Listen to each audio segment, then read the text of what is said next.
Well, tonight we're going to continue with talking about the head covering, and we're going to read through the passage, but I want us to focus on some of the questions related to the passage, primarily for the sake of understanding that there's actually a lot that it's hard to be 100% sure about. When we go through this study, I'm going to be trying to demonstrate why I believe what I believe about the different things, but I want you to think as we go through it about, can you prove what you believe about it if you have something you already believe about it, and understand that it may be hard to actually demonstrate one position very, very clearly in all of this. So we're going to first go ahead and read through it in the New King James Version.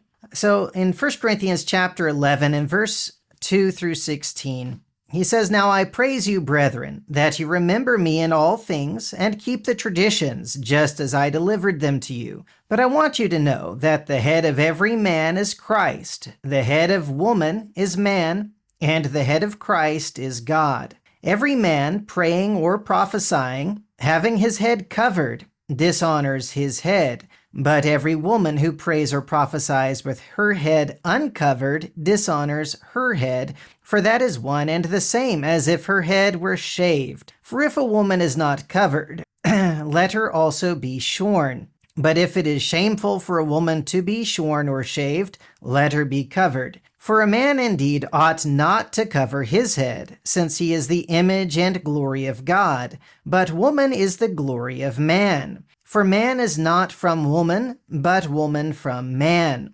Nor was man created for the woman, but woman for the man. For this reason, the woman ought to have a symbol of authority on her head, because of the angels.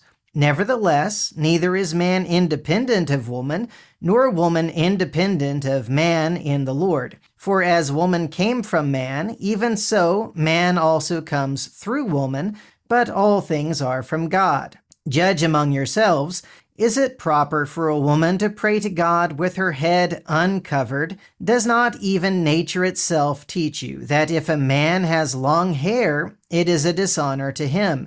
But if a woman has long hair, it is a glory to her, for her hair is given to her for a covering. But if anyone seems to be contentious, we have no such custom, nor do the churches of God." All right, so that is the passage, and this is the only passage in the Bible that deals with this idea of men having their heads uncovered when praying or prophesying, and women having their heads covered when praying or prophesying. So I want us to look at a few different questions, and we're not going to try to answer them tonight, but we're just going to look at these questions and notice that some of them we may have an easier time of answering and proving our answer than some others. But I want us to notice that even depending on the translation, sometimes there's some differences, and we need to try to understand things as well as we can. But when we have brethren who study the same thing and come to different conclusions, maybe there's a reason. Can you prove to them a different position than what they've been taught or what they have come to in their own study? So beginning in verse 2, he talks about the traditions that Paul delivered to them. So the first question we might ask is, are these traditions particular to public worship, or do they include privately praying or prophesying outside of the assembly? So some would make this term tradition to mean that it's something that is done in the assembly, that's where the traditions would be. But can you prove that one way or another? But anyway, we know that this is something Paul delivered. That is something we do know. When it comes to verse 3, he talks about the head of a woman is man. But in the English Standard Version and some other translations, it doesn't translate it woman and man. It says the head of a wife is her husband. And that's because in the Greek, this word for woman, depending on the context, can mean wife. The word for man can mean husband. And it all depends on the context. And so there's a reason why, if you're talking about headship, someone may say that that is the context of wife and husband. So, do these traditions only apply to wives or to women in general? And this was one of the first debates that we know of regarding the head covering. Tertullian wrote about this in I think it's the 2nd century, when he wrote about, should virgins also be covering their heads during praying? And so that was a debate even then, whether this is wives or women in general. In verse 4, he talks about having his head covered or having something on his head. And this word is translated from something that a lot of people will say, and perhaps they're right. It talks about something hanging down. So does the word translated covered mean hanging down? I only found one translation in the English that really had that idea in the translation. But most of them just have covered. But a lot of people will put a lot of emphasis on this idea of hanging down. And does that mean that it's a veil that covers the whole head, including the face? Some of the early commentators took that view, I believe. And does it mean that it's hair that is hanging down? That's another view, that when it talks about something hanging down, it's talking about long hair. And the man should not have long hair, and we see that connection later on in the passage. But is this that, or is this something different? In verse 5, he talks about every woman, or perhaps every wife, with her head covered or her head uncovered when she prays or prophesies, is dishonoring her head or disgracing her head. And it's the same word. The word head is the same word as with her head uncovered. So is this talking about her physical head, or is it talking about the spiritual head? He talked about the man as the head of woman. Is that talking about she's dishonoring her husband or dishonoring the men in general? Or is it her physical head that's dishonored? That's another issue of debate. Is praying or prophesying specific, or is it referring to worship in general? This is another thing, that some would say that this term, praying or prophesying, is just a term that relates to worship in general, that women should have their heads covered during worship. And others would say, no, it's specific to praying or prophesying, and we don't have prophesying today, so today the only thing that it would apply to is when praying. And then he says that it's the same as if her head were shaved. And so we have the question then, what's wrong with a woman having her head shaved? Is this a sinful thing? And that's going to come up later in the passage as well. Is it sinful for a woman to shave her head? Is it something that was viewed as sinful in that culture? Is it something related to that culture? Is it something that's universal even today? These are questions that come up, and it may be hard to demonstrate very clearly one way or another. In verse 6, it talks about, again, this woman who's not covered, let her be shorn. If it's shameful for a woman to be shorn or shaved, let her be covered. So is the covering long hair? And is saying that short hair is just as shameful as if the head were shorn or shaved? Or does this only apply in societies that consider a shaved head shameful on a woman?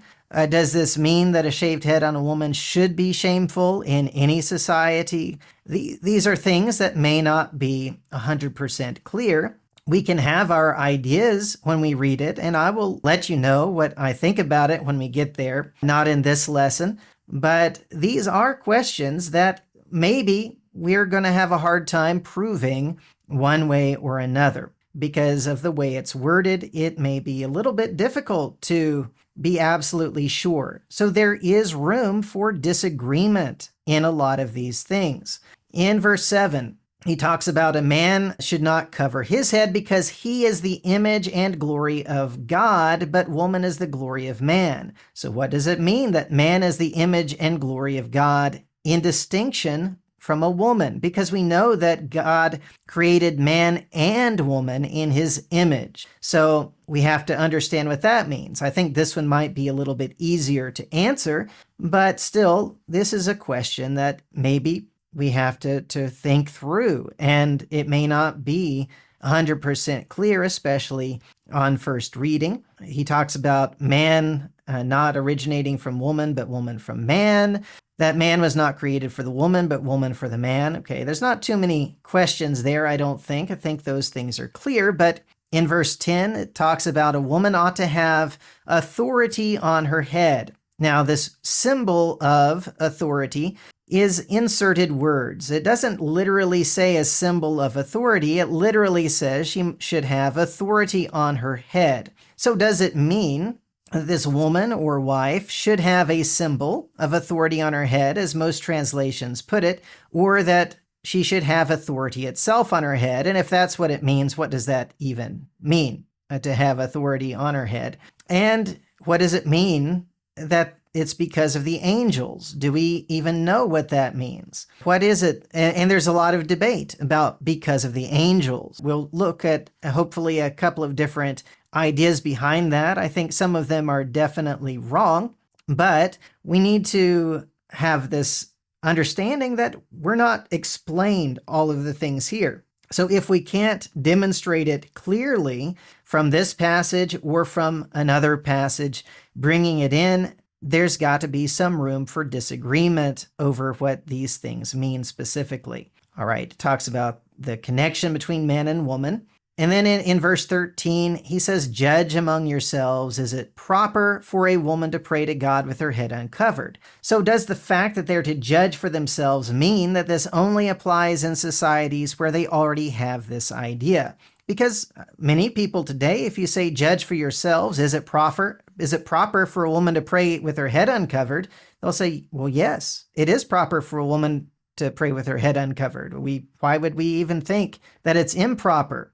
And so if he's saying judge for yourselves, does that mean that it's only for societies where they have an idea that it's improper? In verse 14, he says, does not even nature itself teach you that if a man has long hair, it's a dishonor to him? Well, does that mean it's sinful for a man to have long hair? And what does it mean that nature teaches us? So these are questions where we're going to probably have a lot of disagreements between brethren, and maybe there's a reason for disagreeing. It may not be as clear as we would like it to be, but we need to just do the best we can to understand these things. When a woman has long hair, it's a glory to her. Her hair is given as a covering. Is it a sin for a woman not to have long hair? Is having long hair what he's talking about earlier, meaning having something on their head? In verse 16, he says, we have no such custom. Now, the New American Standard, the 1995 version, says no other practice. The updated one goes with most translations, saying no such custom or no such practice. But is that the correct wording? And which one's correct? What would somebody be contentious about? And what is the custom or practice that we do not have? Those are all questions that people disagree about. And there's other related questions regarding the culture in Corinth at the time, among Jews, Greeks, Romans. Is this talking about cultural practice and how they worshiped? Is it talking about cultural practice of just how they dressed in public? Is it related to modesty, as most of the early commentators thought? And can you prove your answers? It's difficult to prove our answers on a lot of these things. And nobody is going to agree about everything in this passage. We've got to recognize that there are things here that are actually difficult to be sure about. It's not so straightforward as we might think when we first read it. There are questions that are difficult, and we need to recognize that there are things that we can do when we can't prove one way or the other. We can do some things for the sake of unity with our brethren, where we try to understand based on other people's conscience and how they understand a passage. What can we do that's not against our conscience that will help them? That should be our priority, not just proving our point if it's not something that's super clear. We need to recognize that each of us are going to stand before the judgment seat of Christ, that we are not the judges, and we need to be honest with our approach and not just agree with whatever conclusion we like. So it's not about which one we like the most, which one's the most convenient for us. We're trying to understand what Jesus is really teaching through Paul here. And if we believe that a man should not cover his head when praying, then don't rebel against that. Don't do something you believe is wrong. And if you believe that a woman should cover her head when praying, Don't go against that. Do what you believe is right. But we need to understand that not everybody is going to understand this passage the same way, and there's a reason for that. It is a difficult passage, and there are lots of questions. Some of them are easier to answer, I think, than others. But tonight, I just want us to see that there's a lot of questions here that may not be so straightforward. So we need to be patient with each other, tolerant of each other, and understand that just because somebody disagrees with us does not mean that they're rebelling against Christ. All right, well, that's the lesson for tonight. Thank you very much.